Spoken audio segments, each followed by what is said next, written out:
place au débat du jour. Oui, finalement, on ne parle que de choses qui reviennent comme ça dans l'actualité. Le pape François et le pape Léon XIV, maintenant, sa première messe qui aura lieu dimanche, enfin la première messe, la messe d'installation, on va en parler. Enfin, on va parler surtout des attentes que l'on peut avoir autour de cette élection du pape XIV, Léon XIV, pardon.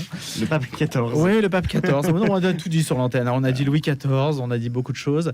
On parlera aussi de la France. Doit-elle accueillir des milliers de travailleurs immigrés par an selon un rapport de Terra Nova? L'affaire Betaram, s'agit-il d'un procès politique? La fin de vie, rupture anthropologique, expression démocratique? Voilà quelques-uns des sujets, ça fait déjà beaucoup, de ce débat du jour. Eh bien, très bon débat. À lundi, 6h30.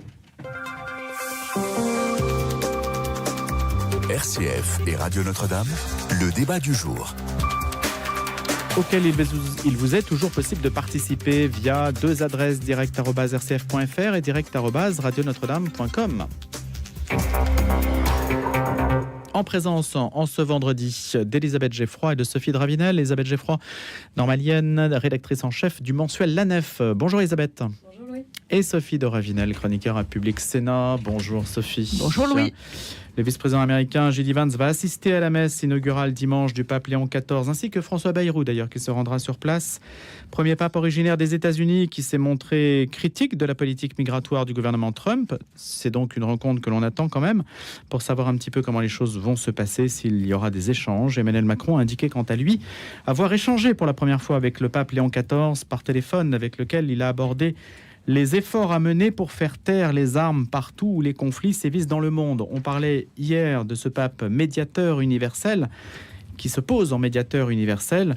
C'est une mission qui correspond à ce que l'Église catholique a l'habitude d'entreprendre, mais qui rompt peut-être avec un certain discours qu'on avait pu entendre jusqu'à présent. Ou après tout, peut-être que ça se situe dans la continuité de son prédécesseur. En tout cas, on verra ce qu'il obtient éventuellement comme résultat. Elisabeth Geffroy, quels sont les premiers pas de ce pape Léon XIV et comment l'appréhendez-vous ? Fort bien. En tout cas, je me suis beaucoup réjouie de le voir apparaître au balcon le 8 mai dernier. Et c'est vrai que très rapidement, en tout cas personnellement, j'ai eu l'impression de beaucoup l'aimer de façon presque non objective, quoi, très très rapidement. Plus que le précédent ? Je me rappelle plus, pour être très très franche, je n'ai plus le souvenir de ce qu'étaient mes premières impressions sur le pape François. Donc je peux pas faire exactement le parallèle. Quel âge aviez-vous à comparaison égale. J'avais 21 ans. Ah oui, quand même. Mais j'ai pas le souvenir de cette impression. Non, mais je n'ai pas le souvenir, voyez, de l'impression que ça m'avait laissé. Non, ce que je retiens beaucoup des premières prises de parole du pape, c'est notamment sa vision de la mission de l'Église. On sent que il réinsiste beaucoup justement sur une église missionnaire, une église en mission. Alors ça, le pape François l'avait beaucoup fait, mais il m'a fait penser beaucoup à des paroles de Benoît XVI qui, dans une conférence de Carême à Paris justement, qui à ce moment-là était le cardinal Ratzinger, disait l'église, tout son sens, c'est d'être toujours en mission et d'être missionnaire. Elle ne peut pas être l'appareil qui se dirige lui-même ou une association qui travaille simplement à sa propre conservation dans l'être ou à ses propres intérêts.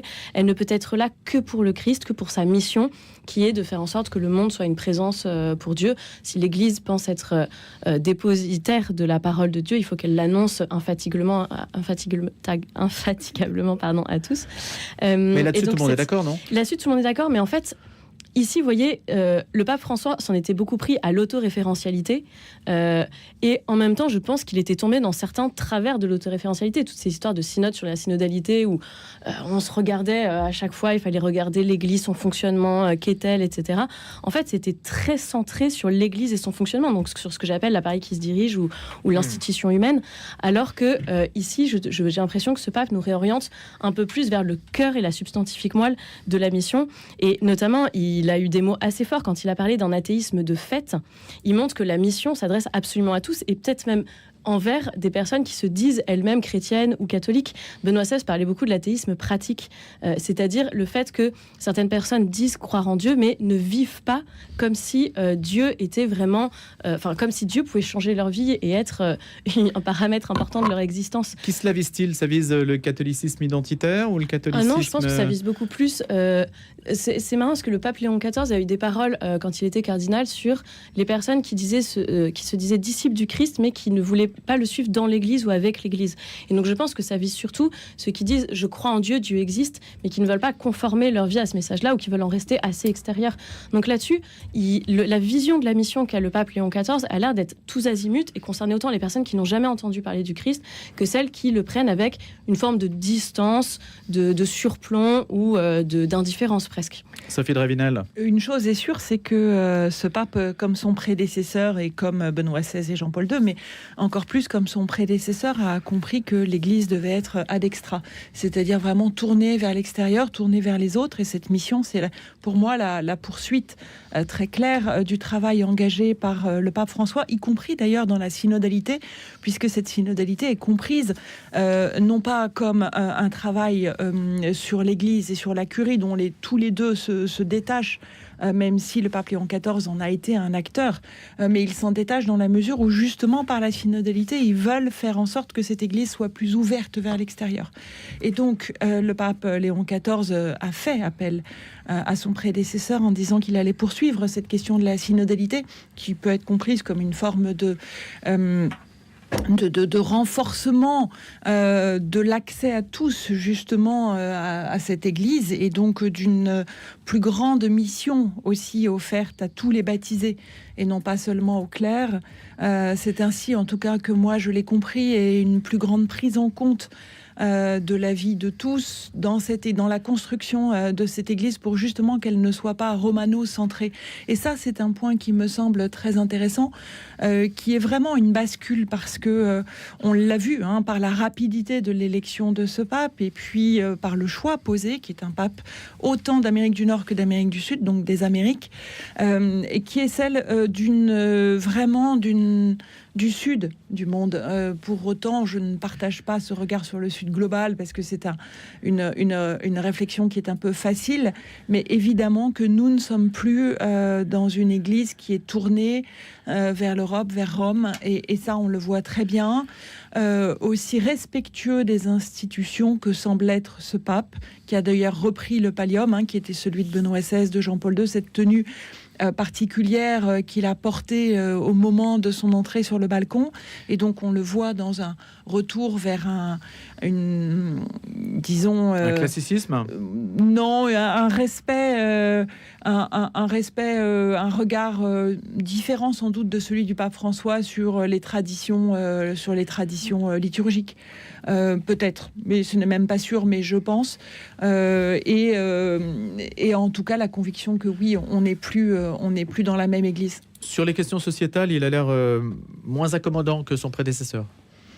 Sophie Dravinel. Alors tout dépend de quel regard, sur quel regard on porte. À quoi pensez-vous particulièrement ? Je pense, excepté les divorceurs mariés, sur la ligne du pape François, sur la ligne duquel il se trouve à peu près. Absolument, oui. Pour le reste, c'est-à-dire, je pense aux questions LGBT, aux questions liées. Oui, mais est-ce que vraiment le pape François a été très différent ? Il a suggéré qu'il y ait un regard de bienveillance et de charité porté sur les personnes qui entreraient dans la communauté, si on peut parler de communauté LGBT, de personnes de même sexe, de couples de même sexe. Je pense qu'il portait plus la bienveillance portée sur le regard. Le Fiducia Supplicans n'a jamais été, qui était ce texte qui suggérait à certains évêques ou des prêtres de pouvoir bénir ces couples-là dans des conditions très particulières.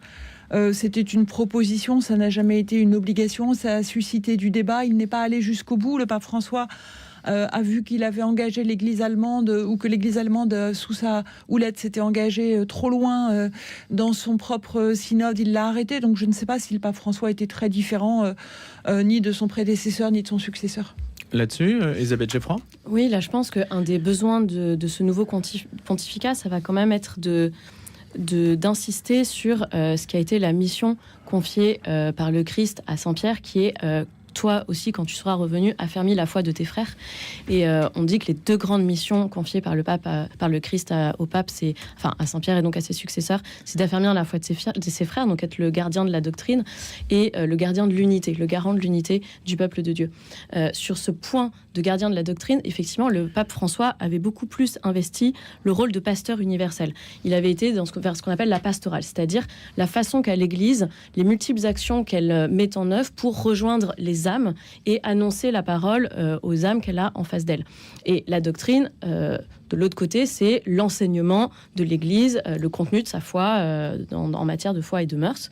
Et le rôle du pape, c'est quand même d'être le gardien de la doctrine. Le pape François avait non pas délaissé, parce qu'il n'est pas en son pouvoir de délaisser ce rôle-là, mais il avait mis tous les accents, ou presque, sur la pastorale, notamment sur effectivement la miséricorde, le fait d'ouvrir l'Église, le fait que n'importe qui puisse se sentir de franchir le seuil de la grande Église et des églises physiques. Et là-dessus, il avait quand même, c'était un infléchissement de style, mais qui était aussi une certaine façon d'investir le rôle de pape, qui a engendré pas mal de confusion, parce que comme tout le monde n'est pas au courant de ces distinctions entre geste pastoral et doctrine, on a pu penser qu'en multipliant les gestes d'ouverture pastorale, il était en train de changer la doctrine fondamentale. Le fait est qu'il n'a, grosso modo, en tout cas, pas changé la doctrine fondamentale de l'Église. Mais ça a amené beaucoup de débats, beaucoup de confusion. C'était lié aussi à sa méthode jésuite qui consistait à toujours ouvrir le plus de débats possible, se dire que s'il y a des conflits latents, il faut les exposer au grand jour, il faut qu'ils puissent apparaître et exploser éventuellement. Il faut toujours pouvoir sauver la proposition de l'autre, entendre ce qu'il a à dire. Donc il a ouvert énormément de portes et à la fin, rien n'avait vraiment été acté dans des sens de rupture fondamentale. Mais ça montre que, malgré tout, ça a engendré beaucoup de confusion, beaucoup de division, parce que quand on est confus, en fait, du coup, des positions se dessinent, ça met de la division également. Et là-dessus, ce pape aura probablement un grand rôle effectivement, d'affermissement de la foi de ses frères. Et j'ai l'impression que... Et qu'est-ce que ça veut dire par rapport aux portes qui ont été ouvertes ? On les laisse ouvertes ? On continue de les ouvrir ? Qu'est-ce qu'on fait ? Sur Fiducia Supplicans, par exemple, le pape François lui-même est un peu revenu sur ce qu'avait dit le texte écrit par le cardinal Fernandez. Il avait fini par dire non, c'est pas une bénédiction de couple, c'est une bénédiction de personne, ce qui voulait dire qu'il n'y avait aucune rupture, mais le texte initial, littéralement, disait quand même que c'était une bénédiction de couple, donc c'était pas très clair. Vous voyez, là-dessus, à la fin, on était un peu au milieu du gué. En quoi ça vous pose problème ? Ce qui me pose problème, c'est que de toute façon, sur la doctrine du mariage, l'Église ne peut structurellement pas changer. L'Église ne revient pas sur ce qu'elle a, en tout cas en matière, ce qu'elle appelle en matière essentielle. Elle ne peut pas faire un virage à 180 degrés. Sa façon de se réformer, c'est ce que Benoît XVI a appelé l'herméneutique de la réforme dans la continuité. C'est-à-dire, elle peut préciser, approfondir des points de doctrine, mais jamais se contredire elle-même. Donc, elle ne peut pas changer la définition du mariage chrétien. Donc là-dessus, il n'y a pas de problème, parce que la définition du mariage chrétien, elle est sauve et on ne lui portera pas atteinte. Le problème, encore une fois, c'est une question de confusion. Alors, la réalité, c'est que moi, je sais gré à François d'avoir été ce pape de la miséricorde, d'avoir dit « il nous a été fait miséricorde, c'est à notre tour de faire miséricorde ». Et la miséricorde, c'est la modalité de la façon dont Dieu aime les hommes. C'est vraiment la surabondance de l'amour divin qui met la charité au-dessus de la justice. Donc, je ne sais pas si il faut vraiment Sophie parler... Darvinel. Oui, je ne sais pas s'il faut vraiment parler de miséricorde de façon, si je peux me permettre, un petit peu componctueuse vis-à-vis des personnes concernées par ces sujets-là, comme si nous leur accorderions comme catholiques un regard miséricordieux, comme si je pense en tout cas que le pape François a vraiment voulu les regarder avec la bienveillance et un regard d'égal à égal. Vous voyez ce que je veux dire ? C'était vraiment son choix et on l'a senti avec toutes les maladresses qu'il pouvait y avoir, effectivement, en matière de confusion, parce que certains ont pu être confus. On l'a vu dans l'Église, en particulier en Afrique, on l'a vu en Asie aussi. Certaines personnes n'ont pas compris, mais je crois que le message du pape François, qui, comme vous l'avez très bien dit, est un jésuite et donc aux marges, aux frontières, en avance ou en avant, c'était de regarder ces personnes comme elles sont, des personnes, avec toute la bienveillance du regard, sans avoir de jugement à porter. Le regard de miséricorde étant un regard qui les considère a priori comme des personnes pécheresses, si le terme peut être utilisé. Voilà, je pense que c'est un regard, tout simplement, un regard de personne à personne, sans porter de jugement, et c'est vraiment ce qu'il a souhaité.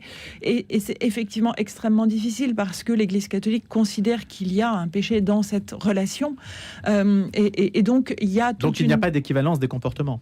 il n'y a pas d'équivalence des comportements. Et je pense que là où était la difficulté avec le pape François, c'est qu'il a voulu vraiment les regarder d'égal à égal, alors que intimement, il y a effectivement une rupture, et que cette rupture, soit elle était niée, soit elle était occultée.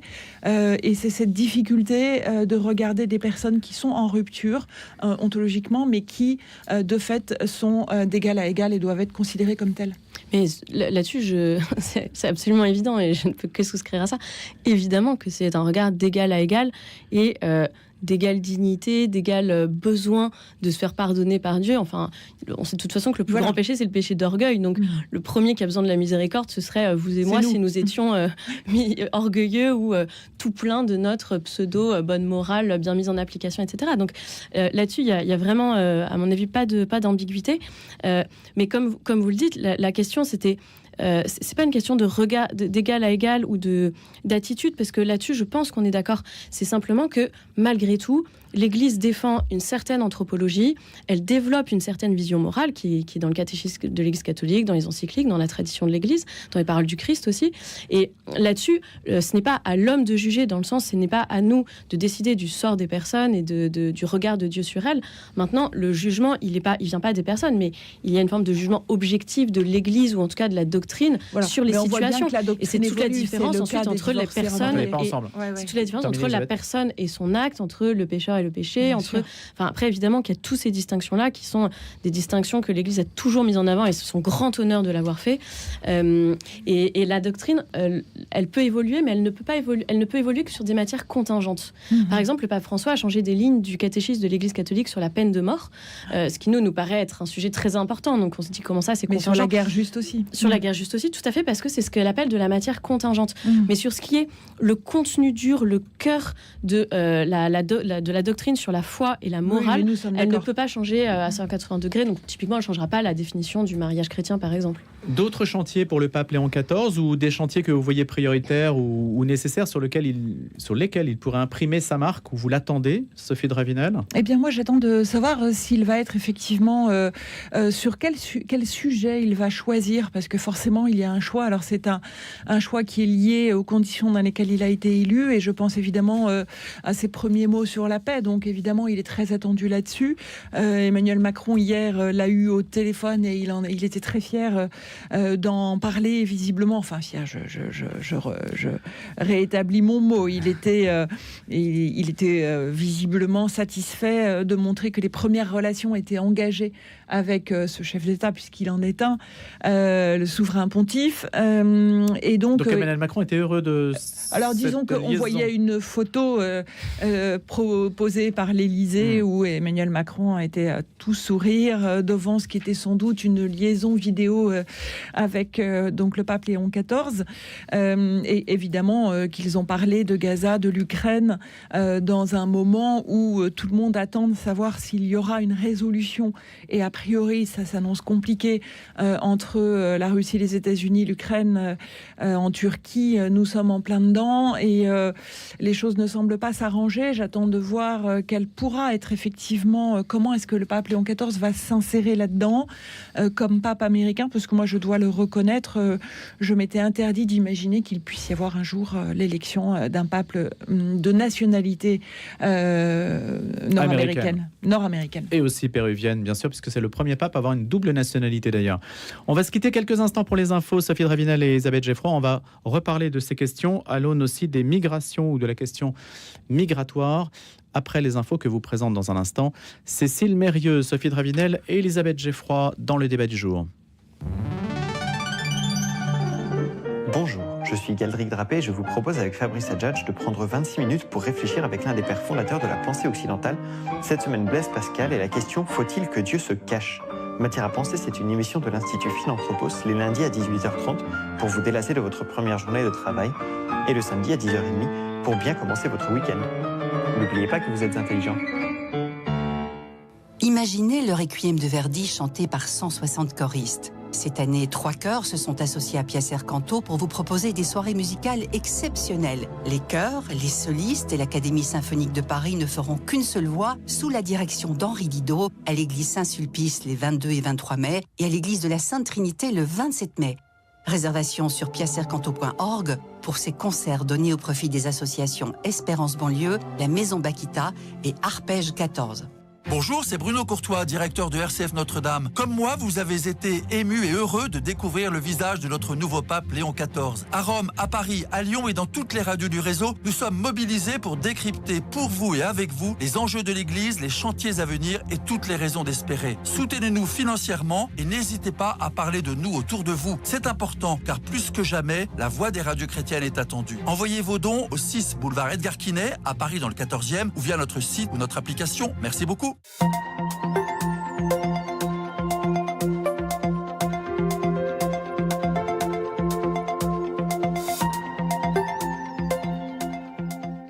9h30, un point sur l'info avec Cécile Mérieux, bonjour. Bonjour. Négociations entre la Russie et l'Ukraine à Istanbul. Des sources diplomatiques turques affirment que les États-Unis doivent tenir des rencontres séparées avec Ukrainiens et Turcs d'une part et avec Russes d'autre part à partir de 9h45, donc dans quelques minutes. Le secrétaire d'État américain Marco Rubio a déclaré hier soir ne pas nourrir de grandes attentes concernant la réunion. Il reconnaît que la représentation russe n'est pas au niveau espéré, composé de diplomates de second rang. Volodymyr Zelensky a accusé Moscou pour sa part de ne pas prendre au sérieux les pourparlers. Donald Trump achève aujourd'hui aux Émirats Arabes Unis sa tournée dans le Golfe. Elle a été marquée par des promesses d'investissement mirobolantes, mais aussi une ouverture historique vis-à-vis de la Syrie et un optimisme sur le dossier nucléaire. La France porte plainte contre l'Iran devant la Cour internationale de justice, annonce le ministre des Affaires étrangères Jean-Noël Barrot, pour violation de son